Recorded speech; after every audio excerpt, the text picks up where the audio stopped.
Hey, this is Alee, and you're listening to Tobin Tonight.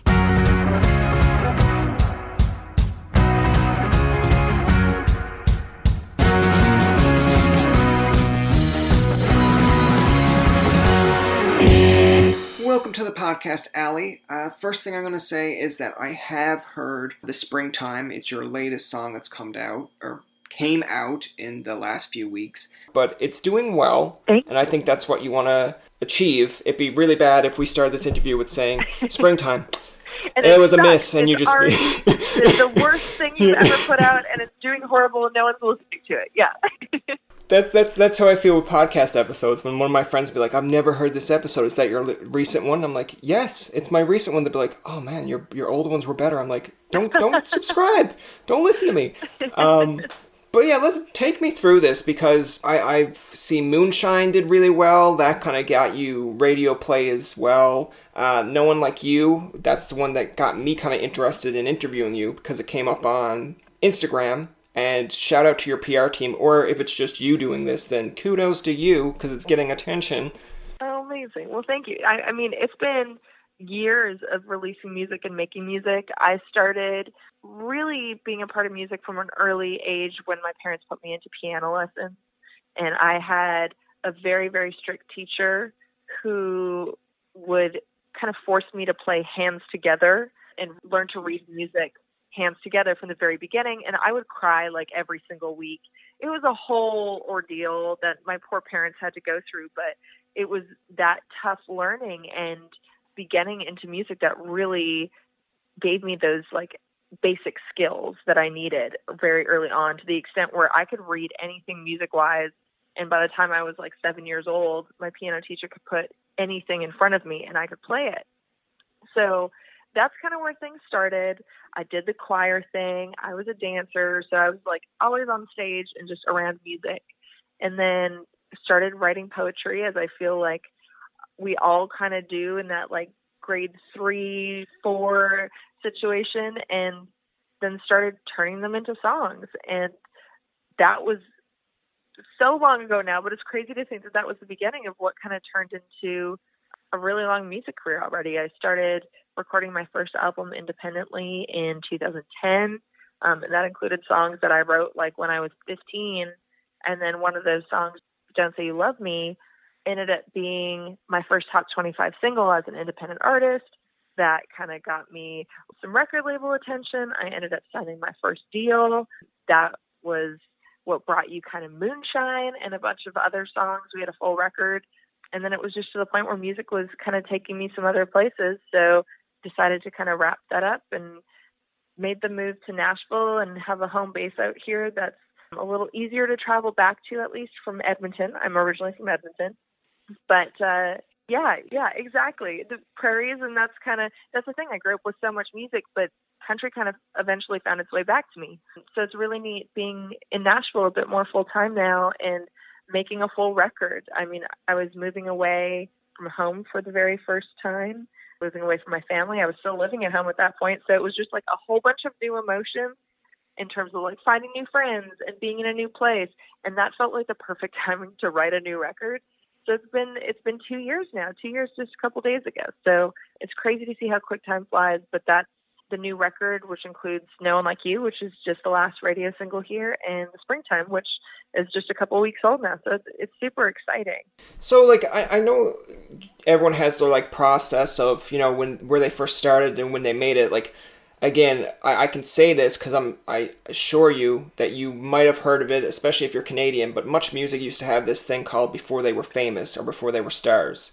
And totally. You used to see, the one that comes to mind is like the Avril Lavigne episode. It's just, for some reason, that's the one that I remember, because I believe this is when she had Skater Boy coming out, and just to see her upbringing and then showing you that someone from our high school was actually at the first Much On Demand interview that they had, and I was like, oh my god, it's either really cute because that's her friend, or that's really stalkerish because they knew she was going to be there, and like, but I love the stories that they bring, because, you know, some of us, even in media or in music, you'll see an artist just appear out of nowhere overnight, and you're like, wow, they got such a lucky break.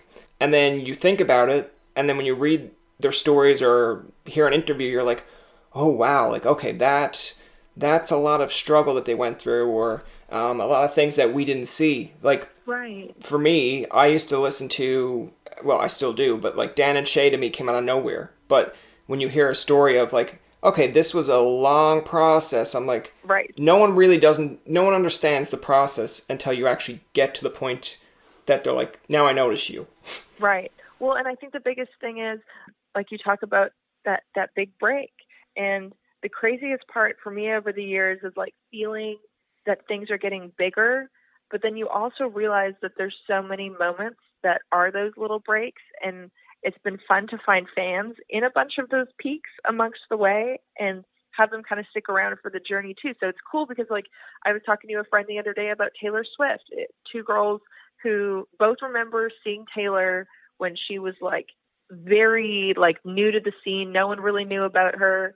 And they both had stories, but they were probably about 3 years apart of each other. And she was still an unknown artist at that point. So it's just really neat to see, you know, how many years go into it, and being a creative, like it just takes time, and you learn to trust yourself along the way and take leaps of faith and do crazy things that you never thought that you were going to do before. And eventually along the way, like you just kind of pick people up. Now, when you mention these stories about like Taylor Swift, like do you feel in time that there's going to be someone that will come up to you with almost like an exact same similar story, that they'll say like, I remember seeing you with Tim Hicks, or I remember you opening at this show back in Alberta, and now look at how far you came? Totally. I mean, I hope so. I mean, the cool thing for me is I think the music has evolved a whole lot since the beginning too, where it's neat to see people building the puzzle pieces from like the first time that they heard one of the like first songs ever released to being like, oh wait, this is her now. Like, it's crazy to think that's still the same person. So it's fun to see that starting to happen. But yes, I definitely want some bigger shows, and I have like arena tours and all of that in my sights. So, I mean, we're working towards it. So hopefully things just continue to keep getting bigger. And I kind of like how you touched on that, where you mentioned about like even every little moment is either a big moment, or in time you'll look back and think, okay, well, you know, yeah, that's a stepping stone, but when you actually sit back and think about it, it's a big deal. Like, I'm looking at some of the accomplishments you have here, like a CCMA Rising Star nomination.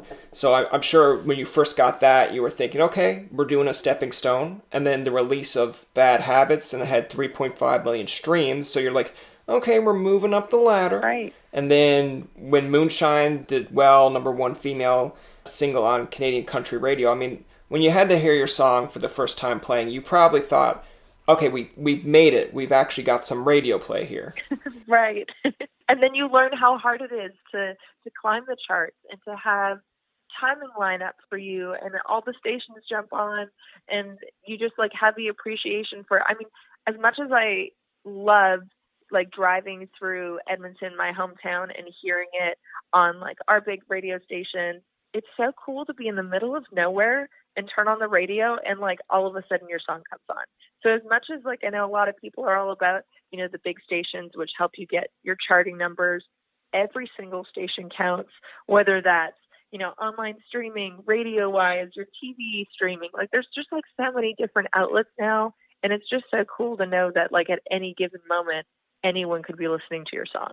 But on the safe side, it's like, you don't want to get too shocked or annoyed, and hopefully you're not the one driving, because I can imagine if I hear my own podcast while I'm driving, I'm not going to be focused on the road. There's going to be two things. I'm going to be like, why is that 16-year-old girl hosting a podcast?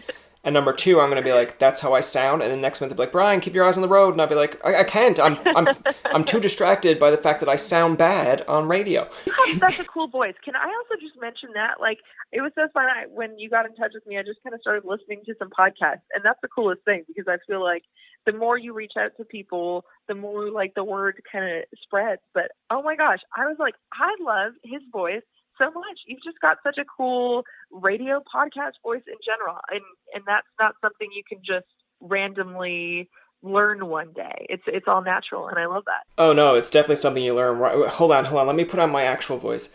Hey, how are you? Just have this robotic interview voice be like, man, she did a good interview, but how did they get that robot to talk that way?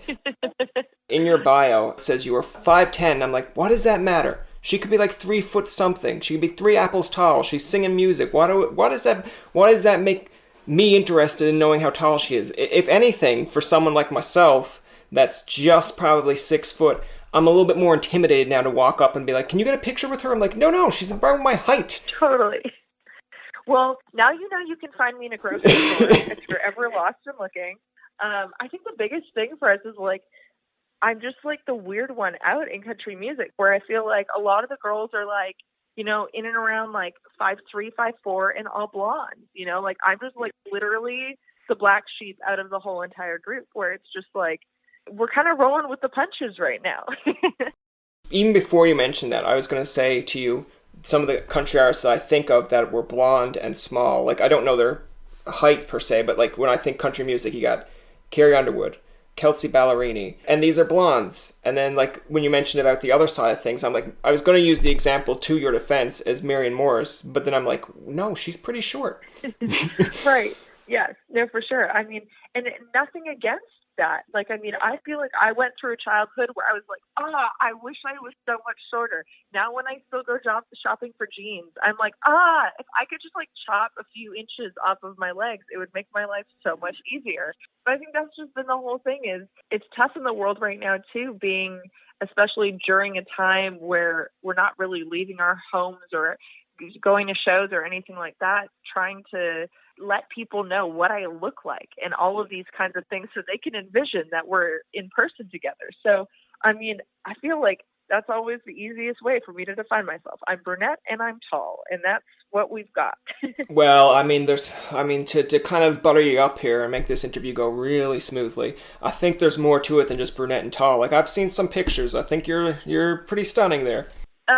Well, thank you very much. I know when you mentioned about people being, of course, a little bit not going to concerts, being, you know, stay home, stay safe per se. You know, a lot of the acts have taken to Instagram Live. I've seen a few of your Instagram Lives. I believe you did one where the Rainy Day song of All By Myself. And I know that from Friends as well, because it's like the one scene where Joey and Chandler are like in different areas. Totally. Yeah, I thought that was like a really good cover. And I was like, geez, like, imagine if artists just did a whole thing one time and was like, you do a Zoom meeting, but everyone does a cover of someone else's song, and you're like, it kind of makes you interested in going, okay, I know that song, but wow, they really nailed that song. Now I want to go and check out what they do for their own original content. Totally.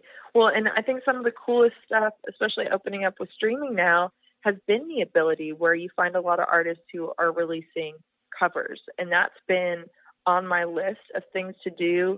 I don't know if you're familiar with Kelsey Kulik, but she released this unbelievable 3-song pack of really cool covers. Kelsey's just got this like really cool traditional country sounding voice, and she took these pop songs and transformed them into something that I'm like obsessed with. I love the originals because once again, I listen to all genres, but oh my gosh, I would listen to her versions over and over again over the originals any day. So I think it's so cool when artists do that. So yeah, shout out to Kelsey. Like, no, I've never heard of her. We've had her actually on a few weeks ago, but yeah, she's really cool. Oh, and I love that you mentioned it, because we actually mentioned in the interview with her of the kind of, I called it like a Dolly Parton almost voice, where it's like very country-esque, where a lot of the, and it's like haunting almost. Like it's just so cool in the best way. Best way. Imagine if she sees that and just imagine if I was that type of podcast where I just cut out the clip where it's like, she's so haunting, and then Kelsey sends you a message, what are you talking about? I'd be like, you know, that's my TMZ moments, like, you know, podcaster in Canada gets some steam when he mentions 2 singers, 1 blonde, 1 brunette. Who's gonna win? It's like, oh my god. Yeah. I'm dying. Yeah. Well, if you're looking for your claim to fame, the quick ride, that will get all of the media attention. that will get more acts on the podcast. They're like, you know, is this the podcast where I talk shit about someone else? I'd be like, no. I'd be like, you mean therapy? That's therapy. Going through your Instagram, looking at some of the pictures you had there, you do a really good job. I don't know if you did this when you were younger and you just never took it down, or if it's just like one of these things that you keep adding to, but a collage in your background of like all these different like posters meshed together. And I just looked at that and I'm like, that's so 90s. But I like, as a boy, I almost felt like I'm not allowed to do that, but I really want to. Right. Well, so I am so proud of that wall. So thank you for bringing it up. That was I moved to Nashville and was just like trying to figure out really what the next record was going to be and what my brand was, what my style was, what kind of things I truly loved, and was just having a really hard time walking into rooms being like, here's examples. So I got to town. I bought a backpack. That was the first thing I bought when I got to town. I met up with this person from Facebook Marketplace who had 30 W magazines, and I took a scooter and picked up all these magazines, got there, realized how heavy magazines are, especially when you have 30, hopped in an Uber back to my apartment, and I spent probably about 4 months just because it just is so time consuming. But I ripped through all the magazines and picked out my favorite photos and things that I related to and quotes and all those things. And I slowly but surely made my way up the wall and created this whole collage wall. And now I feel like it all speaks to me and attests to who I am as a person and as a creative and all those things. And it's just been like so much fun. And I never want to move because I don't know how I'm going to take it down. This is where my social media marketing comes in, which means I have no experience of this whatsoever. I was going to say, just take a picture of the wall as it is, and then use that as a kind of, make that a poster, and then just add on to that for every move you make. So then people would be like, oh, cool, like that's what she had in Nashville, that's what she has in like LA, that's what she had in Edmonton. So like, it then becomes almost like a collage of a collage. Mind blowing. Right. Has anyone ever told you you're brilliant? That's amazing. I've not thought of that yet. No one tells me I'm brilliant. Most people just tell me how, geez, that's a stupid idea. Oh, like, yeah, of course. And then I'll just go and be like, yeah, I totally understand. Then just go home and be like, why do they think my ideas are so stupid? No, that's amazing. Well, you've got one supporter now, at least. You've got one person reading for you. Oh, good. That's going to be my new podcast, Supportive Ideas. And then I'll just see the one fan be like, I love it. Great content. When you're mentioning about cutting things out of magazines, it's like such an old school idea. I used to collect the wish books when I grew up, the Sears Christmas wish books, and I wish I still had them because I'd like to cut out stuff that I ordered as a kid and just the nostalgia of it, like wrestlers, and you'd be like, I have that wrestler. I like that idea. So what kind of stuff did you cut out and to put up on the wall? Because you mentioned about some quotes, some images, like what kind of things were inspirational to you? Yeah, I mean, there was like lots of like just photo shoots and feelings and all those kinds of things. And then I went through, there's puppies on my wall. There are quotes that are just like, just simple things saying like the truth. I don't know. I'm going to survive this and there's a hell of a lot more. Like just like little things. Do you believe in miracles was one that I loved. I'm literally looking at the wall right now and going through. Just like random things and just things that I really gravitated to and thought were beautiful. And the whole point of it was just like to trust my instincts. You know what I mean? Like if you like something, that's awesome. If you don't like it, there's nothing wrong with the fact you don't like it, but you don't always need to say something about it, right? Like I'm such a believer in like saying the things I believe and just rolling with the punches. So this wall was a testament to that. You like to collect the concert shirts. I do. I have like a Garth Brooks one that I made because I couldn't find a really good Garth Brooks one.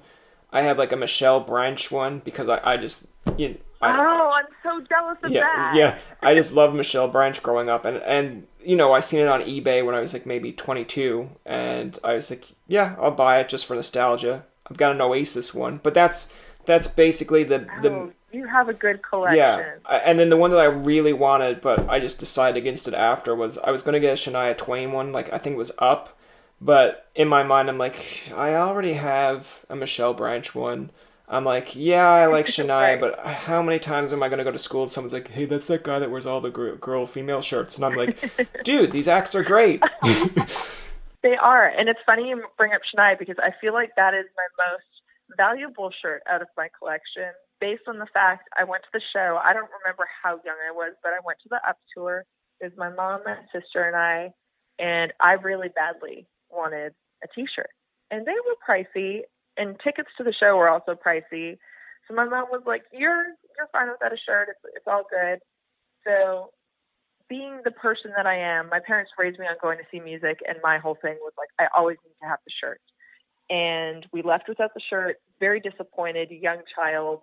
and there was this guy outside the stadium selling shirts that were kind of just done wrong. My city is spelt wrong on the back of the shirt, and it is the coolest thing that I have ever owned, and I will forever cherish the shirt. I'm guessing it's like a bootleg shirt where you're just like, I like it now because it has a little bit more of a nostalgia feel because where it's spelt wrong. It's almost like 1 in maybe, just say if he was selling 50, Totally. You have the 1 in 50 that's spelled wrong. Yes. I've got the official, unofficial shirt. There you go. Yeah, exactly. I've got shirts like that where I look at it and like, I'm annoyed when it first comes in, and then after a while I'm like, okay, this is a good conversation piece. It's just one of those things that I think they add to a collection, but at some points you're just kind of like, why do you bother? Like, why do you make this? Yeah. The other thing that's kind of intriguing to me as well, because I know you mentioned about being pianist and dancer. Did you ever think about in your music videos, like incorporating that, like being like the Britney Spears of country, where you just dance in your music videos as well? You're going to give me away. This has been in my mind the whole last 2 years, and I've tried selling it to every single person I've talked to a music video about. And I'm like, we should have an official dance, and everyone's turned me down. But now TikTok is a huge thing. So who knows? Maybe I was onto something. Yeah, you just do your own TikTok video. I'm very surprised because usually, and I don't mean this in a negative way towards just say like Canadian musicians or just like ones starting off, but like you'll always see, you know, a Drake or a Weeknd, and when they come out with a popular song, the TikTok just takes it over, and then they come up with their own dance. But I'm just like, I seen one the other day. I think it's like Mike Ruby. So he was one of the people we had on a few weeks ago. And he had a TikTok going where people were doing like a dance to his new song. And I was like, okay, so TikTok is great for these kind of acts if it helps them, you know, get places.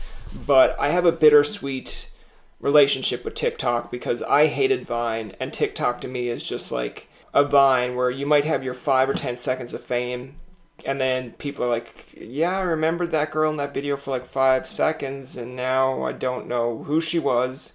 Don't really care of where they were from, but yeah, for the 5 seconds they were on my screen, cool.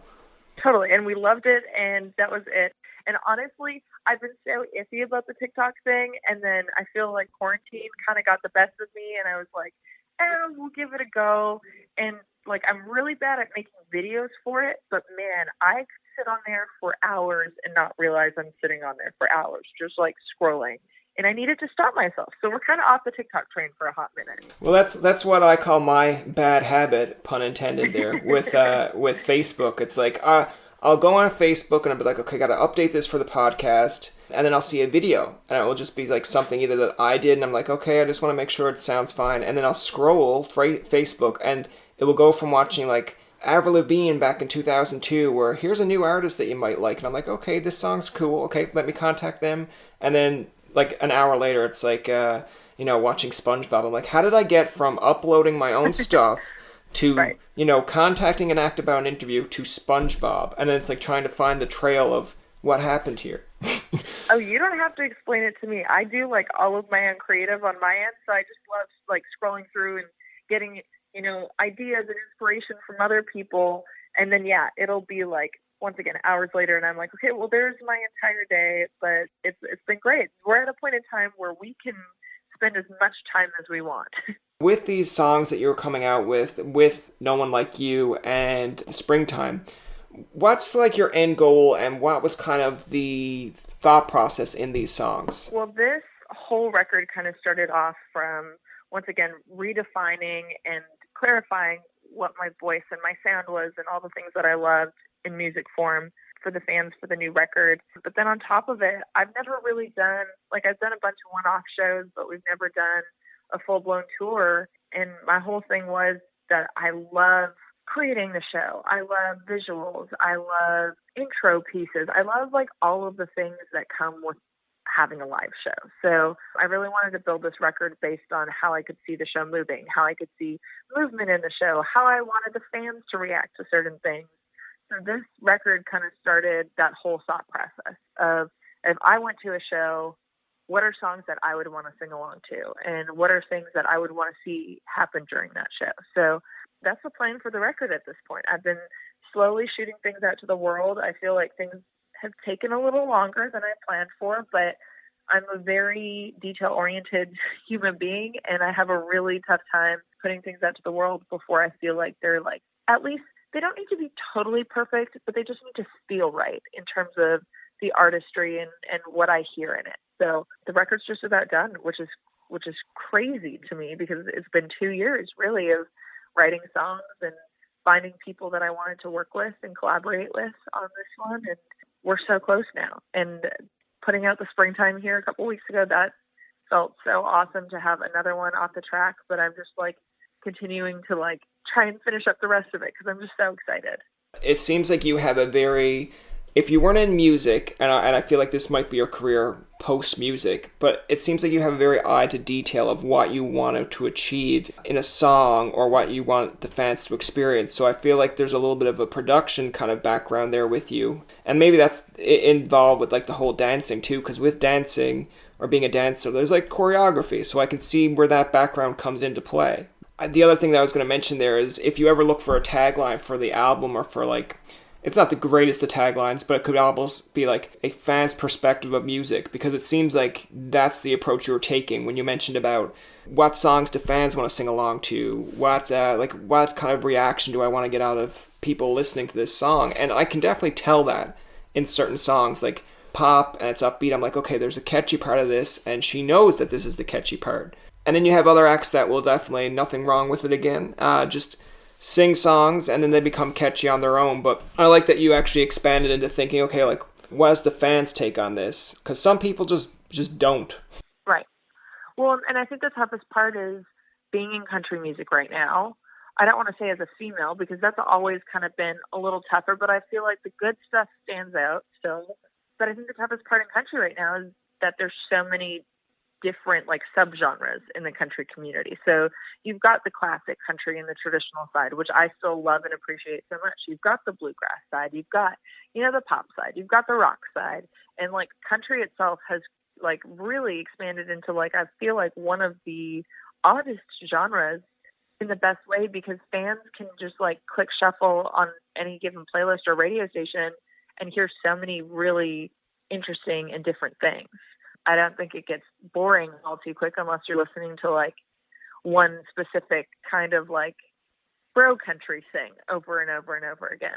But like it's really interesting for the fans. And I think once again, this comes from, I think, the tangible side of me where I like loved getting CDs as gifts on birthdays and just like going through the booklet in them. But with that said, I learned to listen to a record even on cassette. Like I bought my first cassette tape and it was the Sabrina the Teenage Witch compilation cassette. It was one of those where you like listen to it top to bottom. And if you have a favorite song, you take the time to press stop and rewind and maybe like rewind a little too far into the song before hitting play again.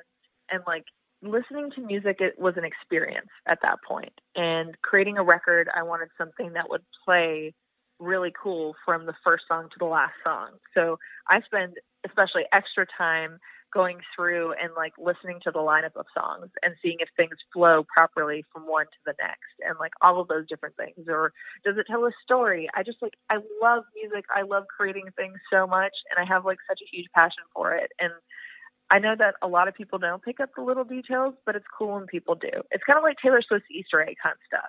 Like the people who pick up the little details and things that she puts out and like start building the story behind what she means by it. I mean, that's the coolest part of doing this. No, I agree with that. And when you were mentioning about like your first cassette tape, I mean, it's a little bit, I understand it, but I can imagine if you had this interview with someone like 19, they'd be like, what's a cassette tape? Right, totally. Oh my gosh, it came to the point where I'd bring that up on like, when I would do acoustic shows and like writers rounds where I would tell the story, and I would do the like, who's ever had a cassette tape? And like, as the audience has got younger and younger and less hands go up, you're like, oh my gosh, I'm dating myself a little bit, but like, that was such a huge part of my childhood. It's funny because I had this conversation with my friends the other day where it's like, I play soccer nearly every year in Ottawa. Now this year it's different, but we graduated, I think, in 2017, I believe, from like, I think it was 2014 from Carleton.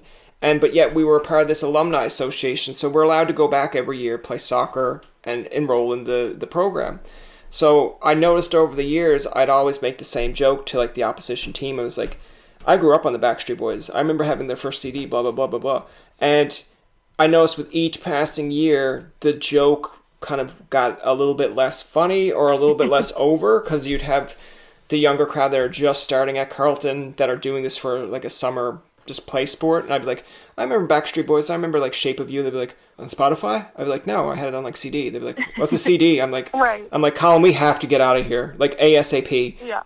Like this isn't working for me anymore. I can't tell my jokes. It's crazy. It's crazy how things change. Like even like cell phone sides of things. I feel like I didn't get my first cell phone until I was 17, and I'm so thankful for that, because I actually had like a point in my childhood where I loved doing puzzles and reading books. There you go. Yeah, I remember my first cell phone was a flip phone, and there was 2 ringtones. You could either have Hockey Night in Canada or Oh Canada. So I was like, oh my gosh, that's unbelievable. Yeah. That is so cool. I love that. And then I got older, like you had the slider, the slider phone where you could actually take out a keyboard and text. And I was like, oh, this is great. But I still use it as a reference today when I say to someone, I have your music, and I mean to say I have your music on my iPhone, but I always say, yeah, I have your music on my iPad or like on my iPod, and they're like, right. They're like, you have an iPod? I'm like, you know what I mean? You know what I mean? I wish my first iPod was still working. My parents, that was my graduation gift. That's how much I loved music, is that my graduation gift was an iPod, and that was the chunkiest thing I have ever had in my life, but man, it did the trick. It did exactly what it needed to do, and I loved it. So how do you feel about like the old stuff? Because like I will definitely go back, and there's songs that when I was younger I didn't really much appreciate at the time, and now like I love them. Like the one of the songs I think is one of my top favorites, besides anything that the Backstreet Boys does, is Blues Travelers. Runaround. And I remember listening to that as a kid and just not getting it, just finding the song very annoying. And then like once I got a little bit older, I was like, I don't know, maybe it's just when you get older and you get like in relationships or stuff, and then you kind of relate to it. But that song, and I believe Better Than Azra, I believe it's Good. Like these are songs that are like old, but like I'll listen to them and I'm like, okay, I get them now. But the same point is, I feel if you mention this to someone that's 10 or 12, you're like, oh great, this is like the dad music now. Right, totally. But I feel like the cool thing about older music is that there's almost been like a trend to it right now, about having that a little bit retro or vintage per se. Growing up, like, especially dancing, they'd use a lot of like older songs. So I love when old songs come on, whether that's like 90s country or 90s pop or like whatever I'm listening to. I'm a big fan. I'll still listen to the oldies. I wanted to play this game to actually clue it up as well here. Do you want to play a game of Bad Habits? Oh, let's do it. All right, because I feel like that's inspired by the album. So, I mean, see how I tied everything in there? Oh, the album was made up of a lot of bad habits. When that song was written, I was like, this is the album title 110%. What would be a bad habit that you would like to break? Definitely shopping. I feel like I can't leave my house, so now I have started online shopping, and it's not like I even buy a lot of things, but when you don't have something, once again, going back to the fact I'm a tangible person, when I have to wait like 2 weeks for something to come in, I order more things because I get bored. So my online shopping habit could go, for sure. What would you consider a bad habit for an interview or a podcast? Probably saying things like a whole lot. Here I go. I'm not going to be able to stop myself. Oh no. I literally can't stop. Every single time I open my mouth, it's going to happen. Overthinking 110%. Along with saying don't say Man, it sounds like I'm like the How I Met Your Mother episode where they just crucify Robin for saying but so mine is just like Oh my gosh, I totally forgot about How I Met Your Mother. I've been meaning to restart and watch all over again during quarantine, and you reminded me. I'm literally going to do that as soon as I hang up the phone. Oh, well, thanks. I would have liked to get the invite to that one, but okay. Well, you are more than welcome to join. That's going to do it for this episode of Tobin Tonight. Our thanks to Alee for coming on the show. Remember, you can find past, present, and future episodes on TobinTonight.com, Spotify, and iTunes. Follow us on Twitter, like us on Facebook, and leave a comment or two. For Tobin and myself, this is Jacob saying thanks for listening and good night.